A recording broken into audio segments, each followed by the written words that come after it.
Leitura do dia. Leitura da segunda carta de São Pedro. Caríssimos, esperais com anseio a vinda do dia de Deus, quando os céus em chama se vão derreter e os elementos consumidos pelo fogo se fundirão. O que nós esperamos, de acordo com a sua promessa. São novos céus e uma nova terra onde habitará a justiça, caríssimos. Vivendo nesta esperança, esforçai-vos para que ele vos encontre numa vida pura e sem mancha e em paz. Considerai também como salvação a longanimidade de nosso Senhor. Vós, portanto, bem-amados, sabendo disso com antecedência, precavei-vos para não suceder que, levados pelo engano destes ímpios, percais a própria firmeza. Antes procurai crescer na graça e no conhecimento de nosso Senhor e Salvador Jesus Cristo. A Ele seja dada a glória, desde agora até ao dia da eternidade. Amém. Evangelho do dia, proclamação do Evangelho de Jesus Cristo segundo Marcos. Naquele tempo, as autoridades mandaram alguns fariseus e alguns partidários de Herodes para acompanharem Jesus em alguma palavra. Quando chegaram, disseram a Jesus: Mestre, sabemos que tu és verdadeiro e não dás preferências a ninguém.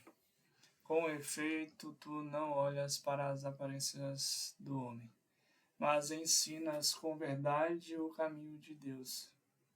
Dizei-nos, é lícito ou não pagar o imposto a César? Devemos pagar ou não? Jesus percebeu a hipocrisia deles e respondeu: Por que me tentais? Trazei-me uma moeda para que eu a veja. Eles levaram a moeda e Jesus perguntou: De quem é a figura e a inscrição que estão nesta moeda? Eles responderam: de César. Então Jesus disse: Dai, pois, a César o que é de César e a Deus o que é de Deus. E eles ficaram admirados com Jesus. As palavras dos papas. Da pergunta que lhe fazem os judeus, Jesus extrai uma interrogação mais radical e vital para cada um de nós.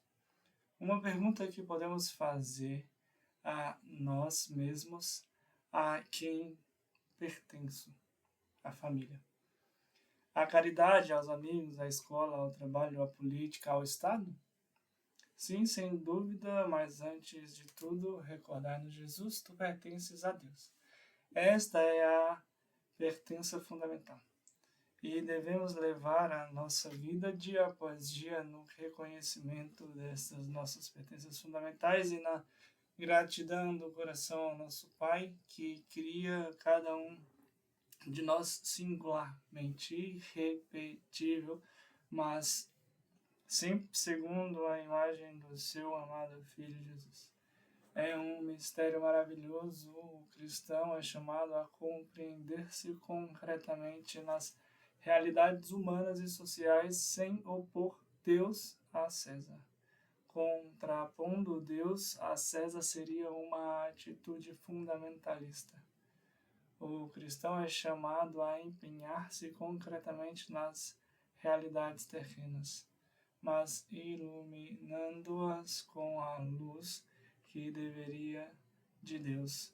A confiança prioritária a Deus e a esperança nele não requerem uma fuga da realidade, mas ao contrário, dar industriosamente a Deus aquilo que lhe pertence.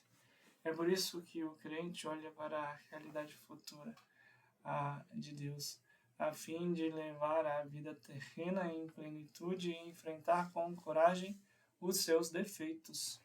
Papa Francisco. Terça-feira, vamos para quarta-feira, dia 3. Quarta-feira, São Carlos Luag e companheiros mártires. Nona semana do tempo. Leitura do dia. Início da segunda carta de São Paulo a Timóteo. Paulo, apóstolo de Jesus Cristo, pelo desígnio de Deus, referente à promessa de vida que temos em Jesus Cristo, a Timoteu, meu querido filho, graça, misericórdia e paz da parte de Deus Pai e de Cristo Jesus, nosso Senhor. Dou graças a Deus, a quem sirvo com a consciência pura, como aprendi dos meus antepassados. Quando me lembro de ti dia e noite nas minhas orações. Por este motivo exorto-te a reavivar a chama do dom de Deus que recebestes pela imposição das minhas mãos. Pois Deus não nos deu um espírito de timidez, mas de fortaleza, de amor e sobriedade. Não te envergonhes do testemunho de nosso Senhor, nem de mim sou prisioneiro, mas sofre comigo pelo Evangelho, fortificado pelo poder de Deus. Deus nos salvou e nos chamou com uma vocação santa, não devido às nossas obras, mas em virtude do seu desígnio e da sua graça que nos foi dada em Cristo Jesus desde toda a eternidade. Esta graça foi revelada agora pela manifestação de nosso Salvador, Jesus Cristo. Ele não só destruiu a morte, como também fez brilhar a vida e a imortalidade por meio do Evangelho, do qual foi constituído anunciador, apóstolo e mestre. Esta é a causa pela qual estou sofrendo, mas não me envergonho, porque sei em quem coloquei a minha fé. E tenho a certeza de que Ele é capaz de guardar aquilo que me foi confiado até ao grande dia. Evangelho do dia. Proclamação do Evangelho de Jesus Cristo segundo Marcos. Naquele tempo, vieram ter com Jesus alguns saduceus, os quais afirmavam que não existe ressurreição, e lhe propuseram este caso. Mestre Moisés deu-nos esta prescrição: se morrer o irmão de alguém e deixar a esposa sem filhos, o irmão desses homens deve cessar-se com a viúva, a fim de garantir a descendência de seu irmão. Ora, havia 7 irmãos, o mais velho casou-se e morreu sem deixar descendência. O segundo casou-se com a viúva e morreu sem deixar descendência. E a mesma coisa aconteceu com o terceiro. E nenhum dos 7 deixou descendência. Por último, morreu também a mulher. Na ressurreição, quando eles ressuscitarem, de quem será ela mulher? Porque os 7 se casaram com ela. Jesus respondeu: acaso vós não estáis enganados?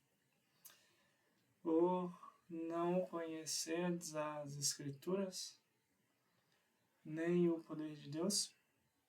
Com efeito, quando os mortos ressuscitarem, os homens e as mulheres não se casarão, pois serão como os anjos do céu.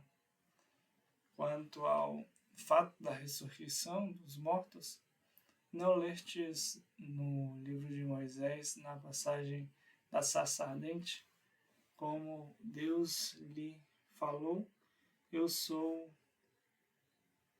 o Deus de Abraão, o Deus de Isaac e o Deus de Jacó. Ora, ele não é Deus de mortos, mas de vivos. Vós estáis muito enganados. As palavras dos papas. Cristo encontra-se aqui com homens que se julgam experimentados e competentes intérpretes das Escrituras. A estes homens, isto é, aos saduceus, Jesus responde que só o conhecimento literal da Escritura não é suficiente. A Escritura, de fato, é, sobretudo, meio para conhecer o poder do Deus vivo que nela se revela assim como se revelou a Moisés na sarça. Nessa revelação, ele chamou a si mesmo o Deus de Abraão, o Deus de Isaac, o Deus de Jacó. Daqueles, portanto, que tinham sido os progenitores de Moisés na fé, que brota da revelação do Deus vivo, todos os quais estão já mortos há muito tempo. Contudo, Cristo completa a referência a esses com a afirmação de que Deus não é Deus dos mortos, mas dos vivos. Esta afirmação-chave em que interpreta Cristo as palavras dirigidas a Moisés pela sacerdente pode ser compreendida só admitindo a realidade de uma vida, a que a morte não põe fim. Os pais de Moisés, na fé, Abraão, Isaac e Jacó, são para Deus pessoas vivas, pois para ele todos estão vivos. Embora, segundo os critérios humanos, devam ser contados entre os mortos. Reler corretamente a Escritura e, em particular, as sobreditas palavras de Deus, quer dizer conhecer e escolher com fé o poder da dor da vida, que não está vinculado pela lei da morte, dominada na história terrena do homem. São João Paulo II. Paz e bem.